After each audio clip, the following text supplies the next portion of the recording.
Sergeant Major Thomas Ashton, retired and weathered by the seasons of life and battle, sat alone at his small kitchen table, a shaft of morning light casting long shadows across the neat linoleum floor. The letter had arrived 2 days ago, stamped with the seal of the United States Department of the Treasury, understated yet commanding. He had opened it with the same precision he applied to everything in life, the kind of discipline that comes from decades of military service and the quiet rituals of a solitary existence. Inside was a check. Thick paper, the kind that spoke of government formality.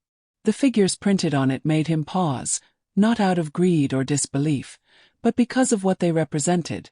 Justice delayed. Retroactive disability compensation.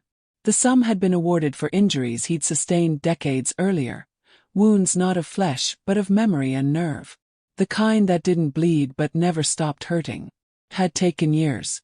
Years of forms, denials, re-evaluations, misplaced files, and bureaucratic coldness that seemed to forget the man behind the service number. But now here it was. Simple check. It wouldn't erase the years or the silence from old friends gone, but it would fix the leaky roof that dripped every winter. It would buy a flight ticket to California, where his grandchildren lived and grew, tethered to him only by old photographs and birthday cards. It was, in its quiet way, a lifeline. Thomas folded the check and placed it inside his wallet with the care of a man handling something sacred. He changed into his usual clothes, pressed khaki slacks, a clean shirt, and his windbreaker. Modest, unremarkable. Clothes that allowed him to move through the world without causing a stir.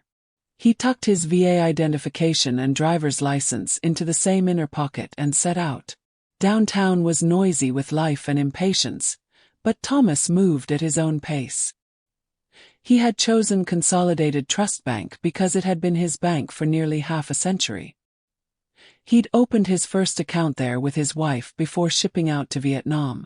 She was gone now, buried in a small cemetery with a flag folded above her name. But the bank remained. Reliable, he thought. Familiar. Inside the lobby, he waited his turn, the lunchtime rush buzzing around him like static. He watched the tellers, young and brisk, their eyes on screens more than faces. When his number was called, he approached the window with a soft, "Good afternoon," placing the check and his documents on the counter like a man offering truth in plain sight. The teller, Jessica, smiled, bright but rehearsed. Something about her posture suggested protocol rather than empathy. She took the check, examined it under UV light, scrutinized the watermark, and typed furiously. Then her demeanor shifted, the subtle chill of suspicion creeping in.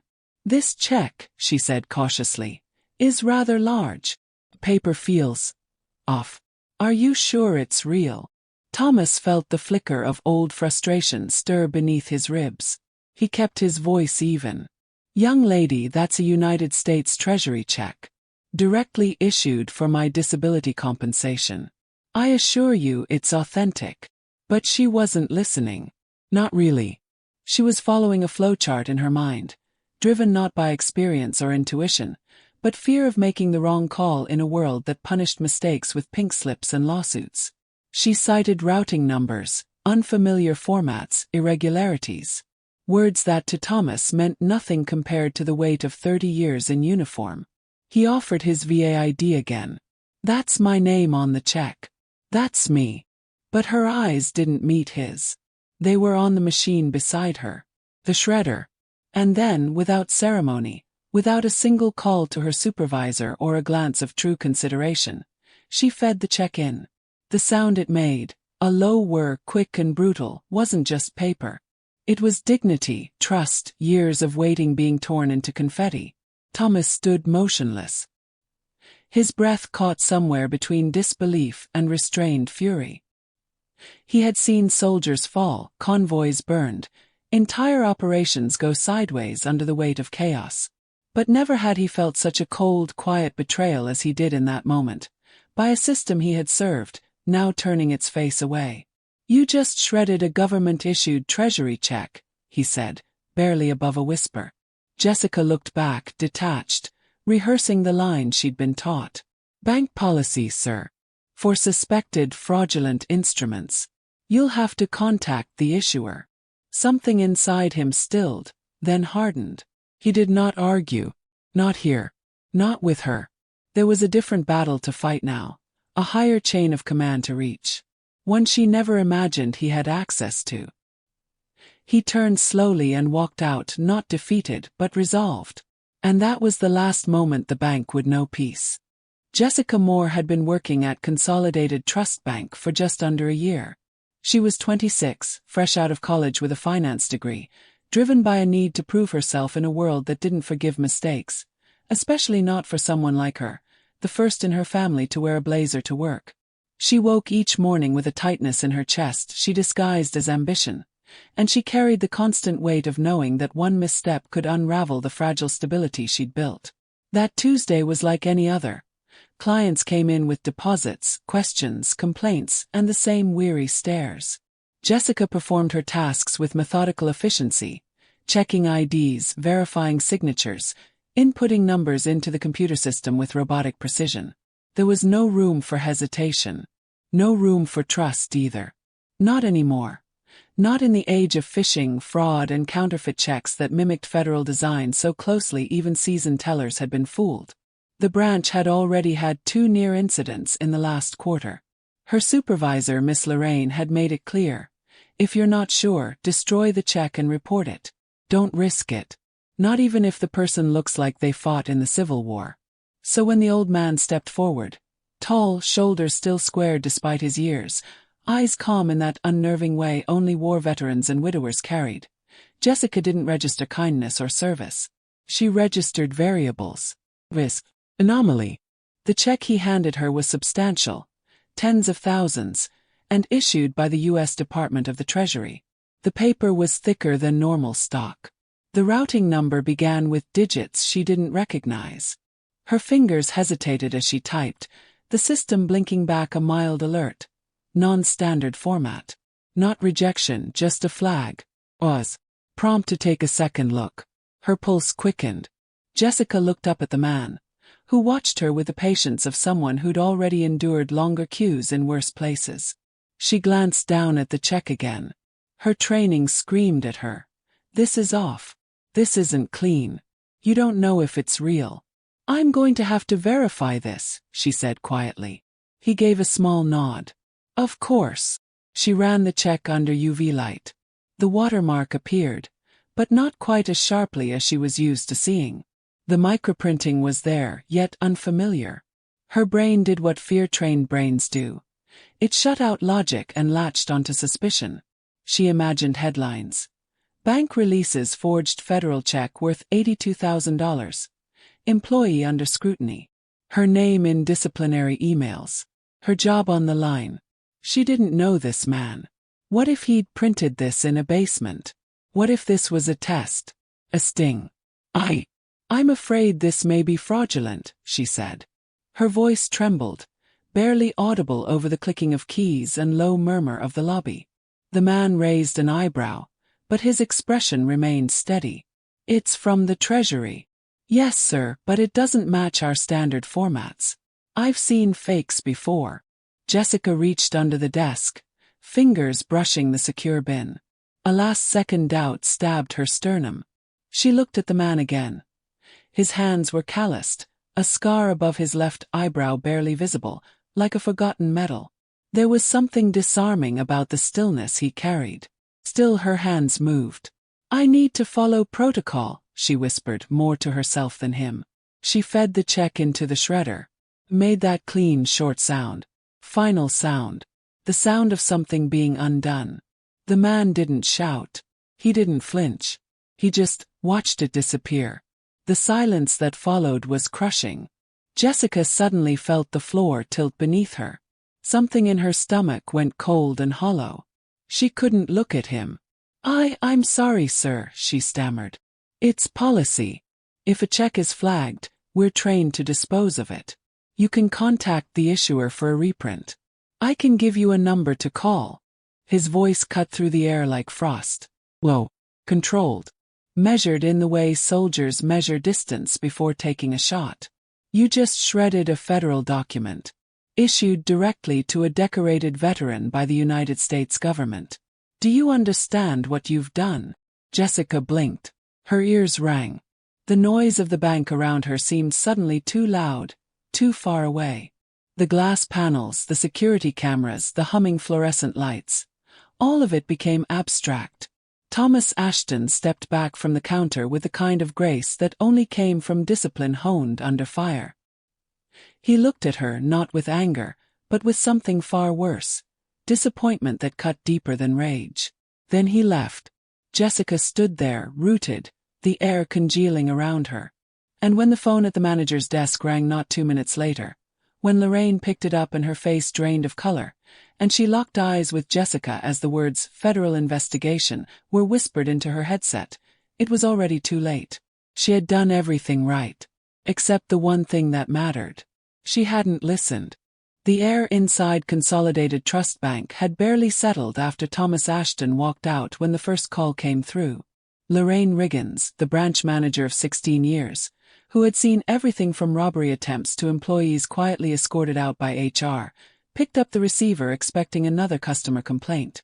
But the voice on the other end did not belong to a disgruntled client. It was calm, official, and carried the weight of someone accustomed to being obeyed. This is Agent Wallace, Treasury Department. I need to speak to the manager immediately regarding a report we've received about the destruction of federal property, specifically a negotiable government-issued check. Lorraine's lips parted, but no words came. Her eyes flicked to Jessica, who was still standing at her teller window, pale and motionless like someone waking from anesthesia. There was something almost childlike in her stillness, in the way guilt clung to her frame, too big for her professional blouse. I'm the manager, Lorraine managed, throat dry. What's this about? You had a man in your branch today. Thomas Ashton. Former U.S. Army, Vietnam veteran, Silver Star recipient. He was issued a one-time federal compensation check, signed and processed by the Treasury 3 weeks ago. That check was shredded. Lorraine swallowed. There must be a misunderstanding. There isn't, Agent Wallace said. That check was part of a high-level reparations initiative for veterans exposed to classified chemical testing. It was tracked, logged, serial numbered. And now it's destroyed. Lorraine's eyes widened. Her body stiffened with a dawning horror that had nothing to do with the angry calls of customers or quarterly targets. This was federal. This was scandal level. She could already see the press release. Bank destroys veterans' compensation by mistake. The optics would be catastrophic. Her knees suddenly felt too thin to carry her weight. Jessica was watching her, lips slightly parted, brows furrowed. Lorraine knew that look. The helplessness of someone who just realized they'd set something in motion they could no longer stop. I need your full cooperation, Wallace continued. We have agents en route. Do not let your staff leave the premises. Especially the teller involved. Lorraine nodded dumbly, though the line had already gone dead. Her hands trembled as she replaced the receiver. Jessica, she said quietly. The young woman looked up. Come with me. The walk to Lorraine's office felt like a funeral march. Jessica followed without protest, her feet heavy, her throat raw with unspoken fear. The door closed behind them with a soft but definitive click. I thought it was fake, Jessica whispered before Lorraine could speak. The format was off, the watermark wasn't clear. There was a flag, an alert, just like in training. Jess, Lorraine cut in, her voice brittle. You just destroyed a live Treasury disbursement issued directly from Washington. For a veteran. That money was his legal right. I was trying to protect the bank, Jessica said, barely audible. I know, Lorraine muttered. And I believe you. But they won't care. That man served his country. That check had clearance from the Department of Defense and the VA. This wasn't just another refund. It was part of a government settlement kept off the media. And now... She stopped. Her breath caught. Now it's gone. Jessica felt her knees buckle slightly. She gripped the back of a chair, the metal cold against her skin. The corners of her vision blurred. Her heart was hammering not from guilt, but from something deeper. The slow, crushing realization that she had misread everything, not just the check but the man himself. She had looked at Thomas Ashton and seen risk. Deceit. She had failed to see the man's dignity, the quiet in his eyes that wasn't silence but restraint. She had let fear replace judgment. "What happens now?" she asked. Lorraine didn't answer, because the door was already opening. Two men in dark suits entered, their badges glinting under the office lights. Agent Wallace stepped in first, tall, stern, his mouth a straight line. Behind him another man, shorter, older, his face unreadable, carried a leather folder. "Miss Moore," Wallace said, addressing Jessica. "You'll need to come with us for questioning." Jessica turned to Lorraine, but her manager's face was unreadable now, locked down in that defensive corporate mask. Part protection, part survival. There would be no comfort here. I didn't mean to." "We're not here to judge intent," Wallace said flatly. "Just actions." The second man placed the folder on Lorraine's desk and opened it. Inside were documents stamped confidential in red. Jessica didn't know what they said, only that her name was on the top page, and below it, a form titled Incident, Destruction of Federal Instrument, Civilian Agent Level 3 Classification. Her legs barely moved. Her voice caught somewhere between her chest and her mouth. As they led her out past the rows of tellers, past the security guard who blinked in confusion, past the customers who looked up in hushed curiosity, Jessica could still feel the sound of the shredder echoing in her ears. That clean, final sound. And the knowledge that no amount of protocol could put the pieces back together. Took less than 3 hours. From the moment Jessica Moore shredded the check to the moment a black government SUV pulled up outside Consolidated Trust Bank, the Treasury Department moved with the precision of a body responding to a wound. Fast, instinctive, and with zero tolerance for delay. Inside the branch, silence had swallowed the usual rhythms. The chatter of customers had ebbed into whispers. The tellers glanced nervously toward the office where Jessica had disappeared. Lorraine stood by the front desk, pretending to type something into her system, but her eyes never left the glass doors. She saw them the moment they arrived. 2 men and a woman. No suits this time. Not the polished, distant look of agents from the first visit. These were senior. One wore a pin bearing the seal of the undersecretary. The woman, tall and unsmiling, carried only a tablet and a single leather case. They didn't introduce themselves to the receptionist. They didn't ask for an appointment. They simply walked straight past the velvet ropes and through the bank like they already owned the space, like everything in this branch, walls, employees, memories, now belonged to them. Lorraine met them halfway. She tried to smile. Failed. "Lorraine Riggins?" the woman asked. "Yes," she replied, barely audible. "We're here from Washington." That was all she said. As if that explained everything. Jessica was still sitting in Lorraine's office when they entered, still clutching the same empty cup of water an assistant had handed her an hour ago, her fingers red around the plastic. She looked up as they entered, but her eyes had gone hollow. Not crying, just stunned. Like someone who had been told their house had burned down and didn't yet know what they'd lost. The woman in charge approached her directly. "Jessica Moore," she said. Jessica nodded slowly. "My name is Margaret Fields. Office of Special Federal Instruments. Treasury Department." She paused, assessing her like a scientist looking at a patient through glass. "Do you understand the seriousness of what happened today?" I think so," Jessica murmured. "No, you don't." Margaret didn't say it harshly. There was no cruelty in her tone, no mockery. Just the weight of truth. That check was one of fewer than 50 distributed under a sealed initiative. High-level veteran compensation. It wasn't just money. It was an acknowledgement. A formal closure to a history that we've spent decades trying to suppress. Jessica blinked. "I thought it was fake." "You weren't wrong to question it. You were wrong to act on fear without verification." Her throat tightened. "I was following protocol," Jessica said, almost whispering. "And protocol isn't law," Margaret replied. "Protocol is the language institutions use to protect themselves." Sometimes it fails the people it's meant to serve. Lorraine tried to interject, but Margaret raised a hand. Absolute. We're not here to crucify your staff, she said, her gaze still on Jessica. But we do need to correct this, immediately and visibly. The man you dismissed today, the one whose check you shredded. His case is more complicated than you realize. Jessica looked up, finally meeting Margaret's eyes. Who is he? Margaret was quiet for a long moment. Then, slowly, she sat across from her, opened the leather folder, and turned it toward Jessica. Inside was a photo, black and white, grainy, showing a young soldier half submerged in jungle water, rifle balanced across his shoulders. The eyes were unmistakable. It was Thomas Ashton. Classified mission. 1971. Laos. Part of a covert field testing operation that has since been erased from most archives.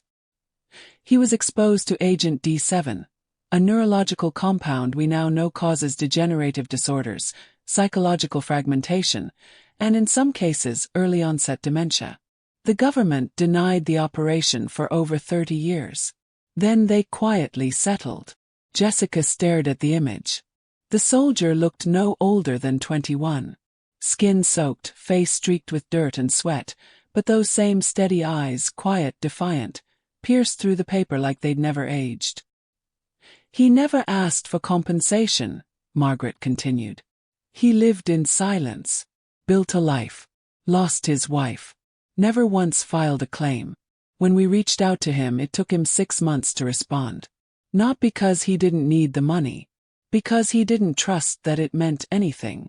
Jessica swallowed. And today, Margaret said gently, he came to your bank with that check, with the last sliver of belief that maybe, just maybe, we meant it this time. And you shredded it. Jessica closed her eyes. The weight of it pressed down like 1,000 pounds. Not the reprimand. Not even the implication of disciplinary action. But the understanding, sudden and inescapable, that she had crushed something fragile. A gesture of closure that could never be reissued in spirit, even if reprinted on paper. So what happens now? She asked, her voice breaking. Margaret stood. Straightened her blazer. You'll be placed on administrative leave while we complete our review. You won't be arrested.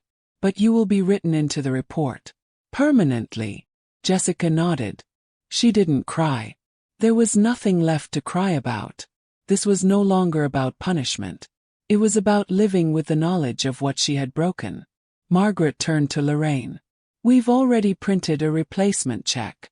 We'll deliver it to Mr. Ashton personally. This time with a letter from the secretary. And we'll make it clear the bank was not acting under direct instruction. Then she paused at the door. Find better training materials, she added. And they left. That night, Jessica didn't go home.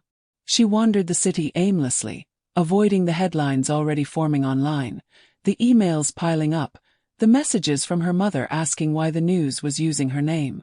She sat on a park bench until the wind grew cold and the streetlights flickered on. The world had moved on. The error was absorbed, filed, archived.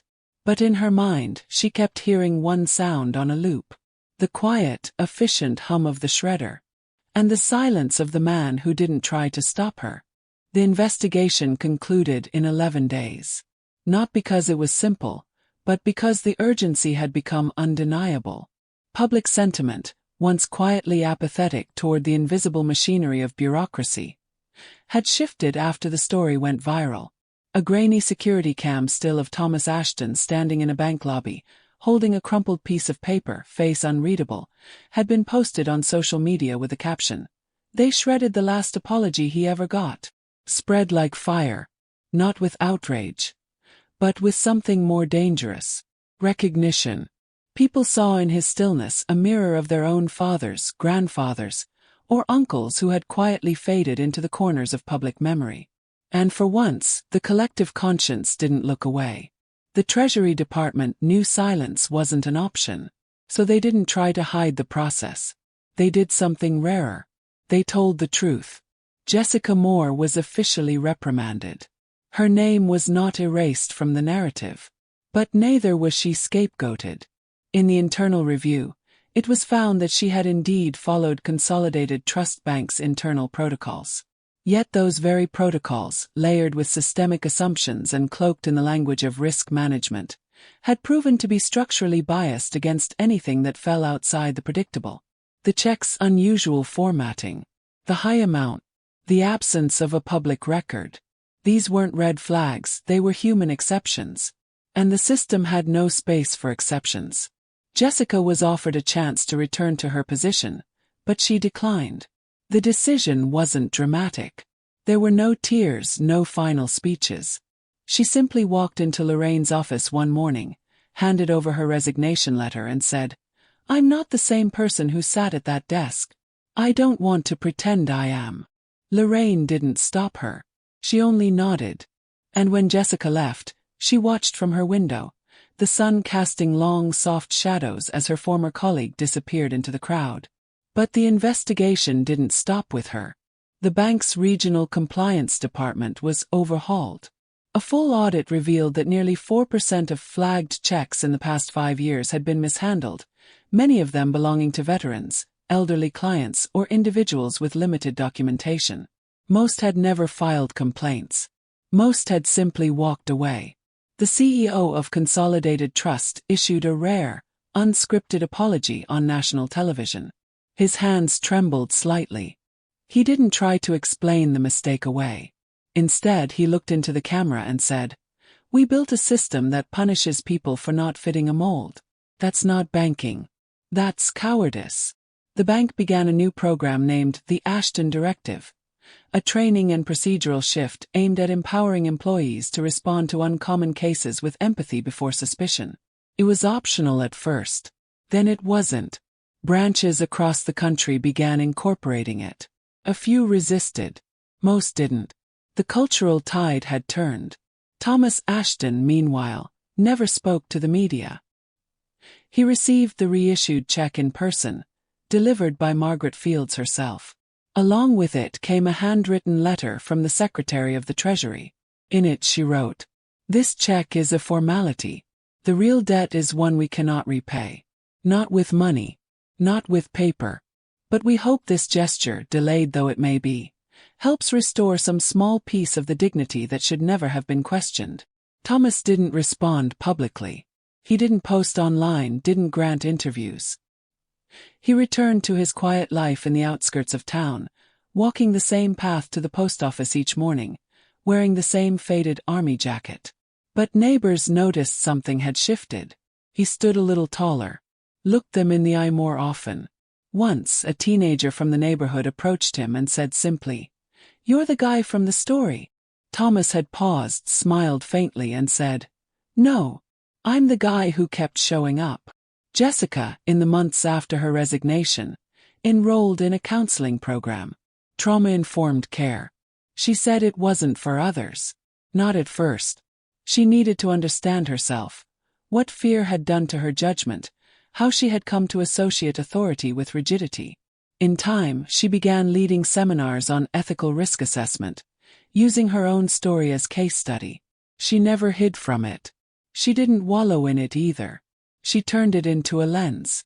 Because in the end, that day at the bank hadn't been about a check. It had been about belief. A man walked in with trust already hanging by a thread. The world almost cut it for good. But someone stepped in. And someone listened. And the wound, while still visible, didn't fester into rot. That, perhaps, was the real outcome of the investigation. Not just the policies rewritten or the headlines forgotten, but the quiet, heavy understanding that dignity, when shredded, makes a sound you never forget. And that some systems, no matter how large, must learn to kneel. The compensation arrived in an unmarked envelope.